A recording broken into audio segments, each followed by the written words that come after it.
Best ஒஸ்ட்டுக்கான nomination process 4 மணி நேரம் நடந்துச்சு நான் சொன்னேன். பிக் பாஸுமே அதே தான் சொன்னார். பெஸ்ட் பர்ஃபார்மரை சூஸ் பண்ணுறதுக்கு 1 hour எடுத்துக்கிட்டாங்க. ஒஸ்ட் பர்ஃபார்மரை சூஸ் பண்ணுறதுக்கு 3 மணி நேரம் நடந்துச்சு. ஏன்னா ஒவ்வொருத்தர் மனசுக்குள்ளேயும் ஒவ்வொருத்தரை பற்றின கருத்துக்கள் எல்லாத்தையும் அங்கே கொட்டணும்னு சொல்லி இன்னைக்கு அவங்களுக்கு வந்து ரெஸ்ட் டே. அதனால் மொத்தமாக போட்டு பிக் பாஸ் வந்து நம்மளை செஞ்சு விட்டார், ஆடியன்ஸ் எல்லாம் பார்த்துட்டு சாவுங்கன்னு சொல்லி. ஆனால் இன்னைக்கு நடந்ததுலேயே சில நல்ல விஷயங்கள் என்ன அப்படின்னு பார்த்தீங்கன்னா, பார்வதியுடைய முகத்திரை கிழிக்கப்பட்டிருக்கு. அவன் பொருள் எடுத்து அவனையே போடுறது அப்படிங்கிற ஒரு விஷயம் நடந்துச்சு பார்வதி விஷயத்தில். அண்ட் வியானா, கியூட் வியானா அப்படின்னு பலராலும் அன்போடு அழைக்கப்படக்கூடிய கிரஞ்சு வியானாவுடைய முகத்திரை கிழித்து தொங்க விடப்பட்டிருக்கு. இதை பற்றி பேசுங்க, நிறைய பேர் சொன்னீங்க. ஸோ அதுக்காக ஒரு வீடியோ தான். அதுக்கு முன்னாடி நான் ஒரே ஒரு விஷயம் மட்டும் ஆட் ஆன் பண்ணிக்கிறேன். பார்வதியை பற்றி தான் ஆப்வியஸாக. ஏன்னா இப்போ நிறைய பேர் வந்து பார்வதிக்கு வந்து இந்த ஃபெமினிஸ்ட் கொடி தூக்க ஆரம்பிச்சிருக்காங்க. அது எப்படி வந்து ஒரு பையன் வந்து ஒரு பொண்ணு இந்த மாதிரிலாம் பேசலாம், எவ்வளோ ரூடாக இருக்குது தெரியுமா, எவ்வளோ ரூத்லெஸ்ஸாக இருக்குது தெரியுமா, அவன் என்ன மன்மதனா அப்படி இப்படின்னு போட்டு பிரச்சனை பொழந்துக்கிட்டு இருக்காங்க இந்த பெண்ணியவாதிகள் எல்லாம். அவங்கக்கிட்டலாம் ஒரே ஒரு கேள்வி மட்டும் நான் கேட்டுக்கணும்னு விரும்புகிறேன். இதே பார்வதி இந்த வீட்டுக்குள்ள சில விஷயங்களை பேசியிருப்பாங்க. அதாவது முதல் வாரத்தில் சுபிக்ஷாவுக்கும் பார்வதிக்கும் நடுவில் நடந்த அந்த ஒரு சண்டை, கண்ணாடி போடலையா அப்படிங்கிற அந்த பிரச்சனை. அதுக்காக வெளியில் வந்து கார்டன் ஏரியாவில் எல்லாரும், நான் வீடியோ வேணால் நான் டிஸ்கிரிப்ஷனில் கொடுக்குறேன். ஏன்னா இப்போ நான் போட்டேன்னா காப்பிரைட்ஸ் வந்துடும். ஏன்னா ஃபேஸ்புக்கில் ஃபுல்லாக நமக்கு காப்பிரைட்ஸ் வருது. ஸோ அதில் வந்து சுபிக்ஷா வந்து சொல்லியிருப்பாங்க, நான் அக்காவாக நினச்சி தான் அவங்கக்கிட்ட பேசினேன். அப்போ வந்து அவங்க சொல்லிட்டாங்க, வந்து இங்கே யாரும் எனக்கு அக்கா தங்கச்சி கிடையாதுன்னு சொன்னாங்க அப்படின்னு சொல்லிட்டு சுபிக்ஷா சொல்லும்பொழுது பார்வதி இன்டரப்ட் பண்ணி சொல்லியிருப்பாங்க அதே கருத்தை. ஆமாம், இந்த பிக் பாஸ் வீட்டுக்குள்ளே எனக்கு யாரும் அக்காவும் கிடையாது, தங்கச்சியும் கிடையாது, தம்பியும் கிடையாது, அண்ணனும் கிடையாது. எல்லாருமே வந்து பிக் பாஸ் கண்டஸ்டன்ட் தான். இப்போ கனியாக இருக்கட்டும், அவங்களா இருக்கட்டும், இவங்களா இருக்கட்டும், எல்லாருமே வந்து எனக்கு கண்டஸ்டன்ட் தான் அப்படின்னு இதே பார்வதியுடைய வாயால் உதிர்த்த வார்த்தைகள். அதே பார்வதி இன்னைக்கு பிரஜனை நான் அண்ணனா நினச்சி தான் தொட்டேன் அப்படின்றாங்க. இது எப்படி அக்செப்ட் பண்ணிக்கிறது? உங்களுக்கு தேவைன்னா யாரும் இங்கே அக்கா தங்கச்சி அண்ணன் தம்பி கிடையாது.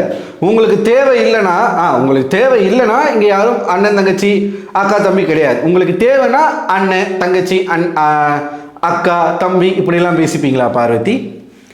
புரியலையே எனக்கு. சரி, ஓகே, அண்ணனா நினச்சி தொட்ட பொண்ணை போய் இப்படி தட்டி விட்டாரே, அது எவ்வளோ பெரிய தப்பு அப்படின்னு பேசக்கூடிய சில வாய்களுக்கு நான் கேட்க வேண்டிய கேள்வி என்ன அப்படின்னா, நம்ம வாட்டர்மெலன் ஸ்டார் இருக்கார் இல்லையா, வாட்டர்மெலன் ஸ்டார் அவர்கள் பார்வதி வந்து தங்கச்சின்னு தான் கூப்பிட்டுட்டு இருந்தார்.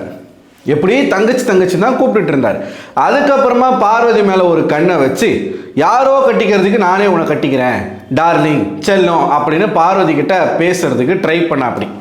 அப்போ இந்த பார்வதி தங்கச்சின்னு கூப்பிட்டுட்டு இப்படி பேசுறியே, உனக்கு அசிங்கமா இல்லையா, வெக்கமா இல்லையா, செருப்பு எடுத்து காட்டினாங்க, அடிக்க போனாங்க, இப்படியெல்லாம் பண்ணாங்க.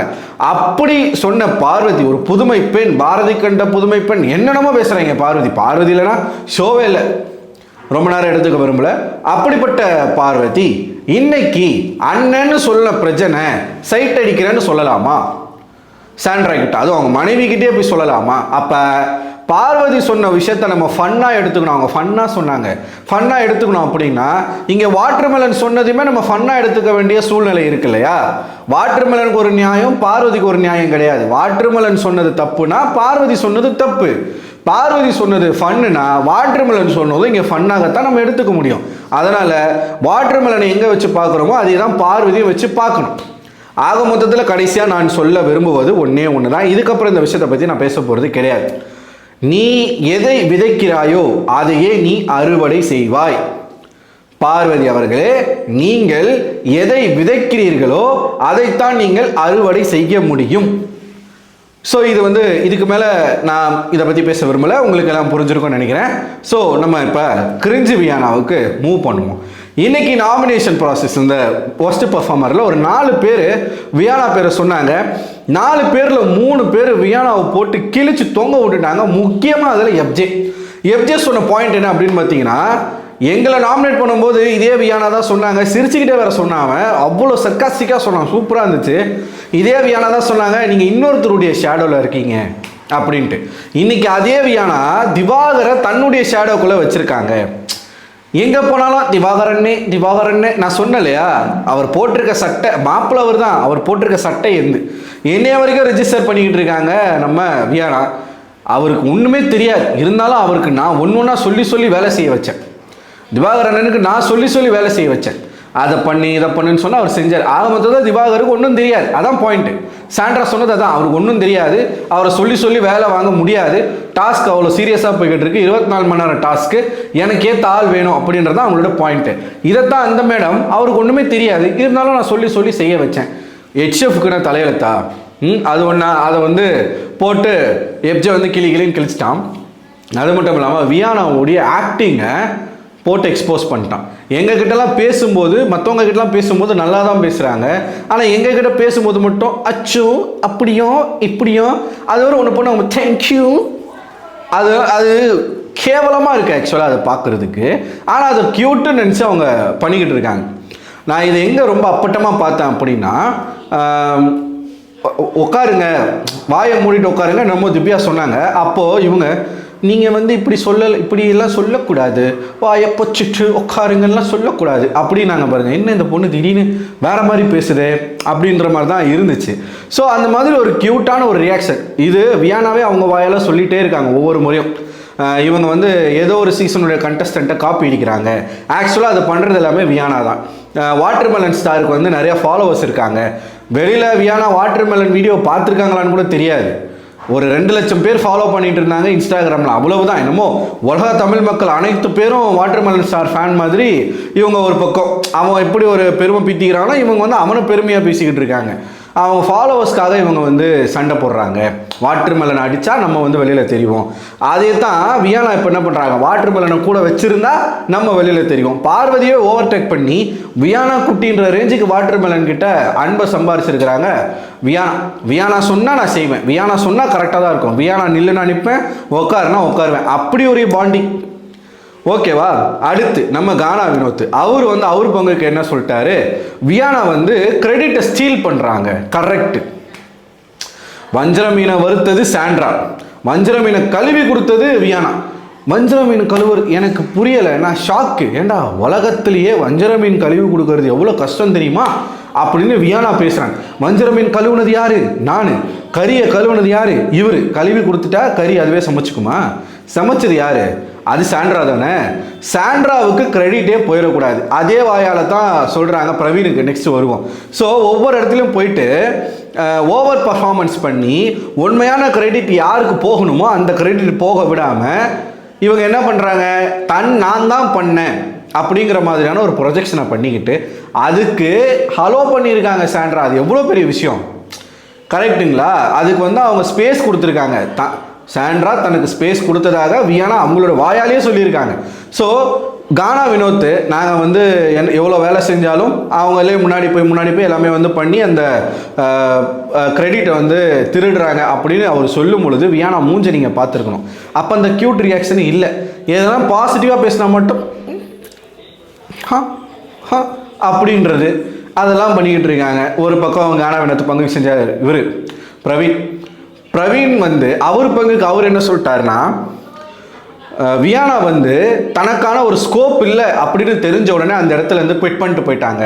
அப்போ எந்த அளவுக்கு சுயநலவாதியாக இருக்கிறாங்க வியானா. அதாவது சாண்ட்ரா இருக்கும்போது வரைக்கும் வியானா வந்து உள்ளே இருந்து வேலை செஞ்சாங்க.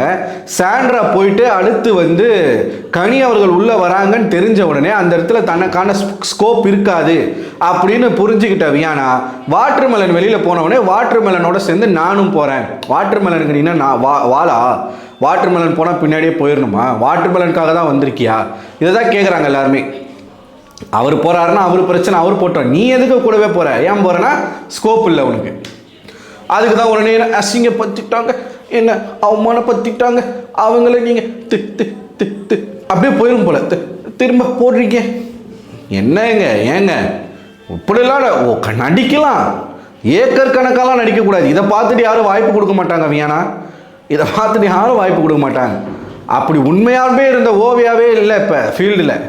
இது வரைக்கும் மக்கள் மனசில் இருக்காங்க, ஆனால் ஃபீல்டில் இல்லை. ஸோ அதை நீங்கள் மாற்றிக்கோங்க, சரிங்களா? ஸோ இதை வியானாவே கன்ஃபர்ஸ் பண்ணிட்டாங்க. யாருக்கிட்ட? பிரவீன் கிட்ட. சாண்ட்ராக்கா வந்து எனக்கு ஸ்பேஸ் கொடுத்தாங்க, ஆனால் கனி அக்கா எனக்கு ஸ்பேஸே கொடுக்க மாட்டாங்க, அதனால் நான் போயிட்டேன். அப்போது உனக்கு ஸ்பேஸ் கொடுத்த ஒரு ஹெச்எஃப்ஐயே நீ அவங்களுக்கு ஒரு ஸ்டாஃபோட ப்ராப்ளம் இருக்குது, அந்த ஸ்டாஃபை மாற்றணும்னு அவங்க சொல்லும் பொழுது உனக்கு ஸ்பேஸ் கொடுத்த, உனக்கு ஸ்டார் கிடைக்கிறதுக்கு ஹெல்ப்ஃபுல்லாக இருந்த சாண்ட்ரா பக்கம் நீ நின்றுக்கணுமா, இல்லை அந்த டுபாகூர் வாட்டர்மெலன் பின்னாடி நீ நின்றுக்கணுமா? புரியுதுங்களா? அந்த நன்றி விசுவாசம் இருக்குல்ல, அது இருக்கணும்ல வியானாவுக்கு. ஏன் இல்லை? கனி வந்த உடனே நீ போயிட்ட, உனக்கு வேலை இல்லை, போயிட்ட. அப்போ நீ எல்லாம் பேசலாமா? உக்காந்து இப்போ வந்து பார்வதிக்கும் திவாகர் செட் இந்த மூதேவிகள் கூட்டணியில் வியானா போய் சேர்ந்துருக்காங்க. இப்போ பிரசன்ட் மேட்டரில் போயிட்டு பார்வதி கிட்ட வந்து இவங்க தான் பேசிக்கிட்டு இருக்காங்க. ஒரு பொண்ணை அவர் வந்து எப்படி வந்து ஒரு தப்பாக சொல்லலாம்? அப்போ ஒரு பொண்ணு ஒரு பையனை தப்பாக சொல்லலாமா? ஆண்களுக்கும் நோனா நோ தான். எதுக்கு உனக்கு இந்த வேலைன்னு கேட்குறேன். புருஷன் முன்னாடி உட்காந்து பேசிகிட்டு இருக்கும்போது போய் நடுவில் உட்காடுறது ஏன்? தேவையில்லாத வேலை தானே இது. ஸோ இது வியானாவை போட்டு நாராக துண்டு துண்டாக கிழித்து தொங்க விட்டுருக்கிறார்கள். இதுதான் வியானாவோட உண்மையான முகம். வியானா பண்ணுறது எல்லாமே அங்கே அப்பட்டமான ஆக்டிங். அப்பப்போ கேமரா நம்மளை பார்க்குதா, கேமரா நம்மளை செக் பண்ணுதா, அதை வேற பார்த்துட்டே இருக்கிறது. கேமரா பார்த்துக்கிட்டே இருக்குது. அந்த ஃபோட்டோஸ்லாம் இருக்குது, வேணா கூட நான் அனுப்புகிறேன். ஸோ எப்பயுமே கேமராக்காக நடிக்கக்கூடிய ஒரு நடிகையாகத்தான் வியானா இருக்கிறாங்களே தவிர்த்து அவங்க ரியலாக இல்லை. அம்புட்டும் நடிப்பு, சொந்த இனத்தை மறைக்கிறது, அடையாளத்தை மறைக்கிறது, பேரை மறைக்கிறது, அதெல்லாம் ஓகே. ஆனால் நடிச்சுக்கிட்டு இந்த வீட்டுக்குள்ளே ரொம்ப நாள் சர்வை பண்ண முடியாது. இது க்யூட்னஸ் கிடையாது, கிரிஞ்ச் ஓவர்லோடட் அப்படி தான் போய்கிட்டு இருக்கு. ஸோ நீங்கள் என்ன நினைக்கிறீங்க? உங்கள் கருத்துக்களை மறக்காமல் கமெண்ட் பாக்ஸில் கமெண்ட் பண்ணுங்கள். அடுத்த ஒரு வீடியோவில் உங்களை சந்திக்கிறேன்.